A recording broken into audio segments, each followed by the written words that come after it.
ඇට ඉවත් කරන ලද සියඹල සඳුන් නිෂ්පාදනයේකි තිස්සමහාරාම. මේ සියඹල පැකට් එකක් ඔබට ලබා ගන්න පුළුවන් මීගමුව ප්‍රදේශයෙන්. අවශ්‍ය කෙනෙක් ඉන්නවා නම් මේ තියෙන දුරකථන අංකයට කතා කරලා ඉල්ල ගන්න පුළුවනි.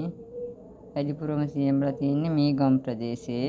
ගේන්නේ මීගම් ප්‍රදේශයේ තමයි දැනට තියෙන්නේ. තිස්සමහාරාමෙන් ගේන්නේ. ආයිබුවන් හැමෝටම.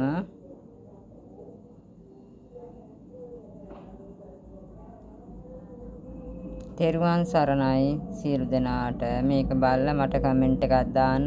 හොඳයිද නරකයිද කියලා. මේ ඇට ඉවත් කරලා අවුරුදු 3කට වඩා වැඩිය තියාගන්න පුළුවන්. 2023 හදපුවා තාම තියෙනවා. මේව 2023 නෙවෙයි. මේව 2025 හදපුවා. තාම මේ සියඹල වලට මාස 6ක්වත් කල් ගිහිල්ලා නැහැ.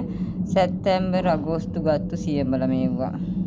අගෝස්තු සැප්තැම්බර් වල සුද්ධ කර පැකට් කරේ නම් මේ ඊයේ අරගෙන ඇට ඉවත් කරලා තියෙන්නේ. මොකද බුල්ලෝ ගහනවට පණුව ගහනවට උඹට කල් තියාගන්නත් පුළුවන්. විදේශ රටක ඉන්න කෙනෙකුට යවන්නත් පුළුවනි. කැමති කෙනෙක් ඉන්නවා නම් මේ නම්බරයට කතා කරලා ඉල්ලන්න. උසරණයි දෙවි පිහිටයි.